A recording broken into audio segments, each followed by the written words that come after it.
Hi, myself Labiba. So நான் வந்து வேல்பி ஜானகிமல் காலேஜ்ல வந்து செகண்ட் இயர் பிகாம் பண்ணிட்டு இருக்கேன். எங்க காலேஜ்ல இருந்து இன்டர்ன்ஷிப் அனுப்பி விட்டாங்க. ஸோ வந்து எங்களோட ஹெச்ஓடி மூலியமா வந்து இந்த கம்பெனி எங்களுக்கு ரெஃபர் பண்ணாங்க. ஒரு 15 டேஸ் வந்து இங்கே இன்டர்ன்ஷிப் அட்டென்ட் பண்ணோம். ஸோ இங்க இருக்க எம்டி சார் வந்து எங்களுக்கு ஃபியூச்சர்ல வந்து இ-காமர்ஸ் எப்படி இருக்கும் அப்படின்ற ஒரு சின்ன செக்ஷன் மாதிரி எடுத்தாங்க. அதோட பெனிஃபிட்ஸ் எல்லாமே எங்களுக்கு வந்து சொல்லி கொடுத்தாங்க. ஸோ ஓகே, ஃபியூச்சரை டிபெண்ட் பண்ணி போறது தானே இப்போ ஜாப் பேஸா இருக்குன்னு சொல்லிட்டு அதை பத்தி நாங்கள் இன்னுமே எங்களோட டியூட்டர்ஸ் கிட்டலாம் என்கொயர் பண்ணி அப்புறம் இவங்க கிட்ட கேட்டோம்.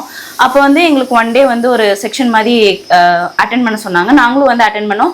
ஸோ என்னென்ன கோர்ஸ் இருக்கு, அதோட கோர்ஸோட பெனிஃபிட்ஸ் என்ன, ஃபியூச்சர்ல அதை பத்தி எப்படி அதனால ஃபியூச்சர்ல எப்படி எங்களுக்கு வந்து இன்கம் கிடைக்க போகுது எல்லாமே வந்து எங்களுக்கு டீட்டெயிலாக எக்ஸ்பிளைன் பண்ணப்போ இது வந்து நம்மளோட ஃபியூச்சருக்கு வந்து ஒரு பெனிஃபிட்டான ஜாபா இருக்கும் அப்படின்னு சொல்லி இந்த அகாடமில நாங்கள் சேரலாம்னு முடிவு பண்ணி இப்போ நான் ஒன் டே செக்ஷன் அட்டென்ட் பண்ணேன். இன்னி அப்கமிங் டேஸ்ல வந்து நான் ஓவரால் செக்ஷனும் அட்டென்ட் பண்ணலான்ட்டு ஒரு ஐடியாவில் வந்திருக்கேன்.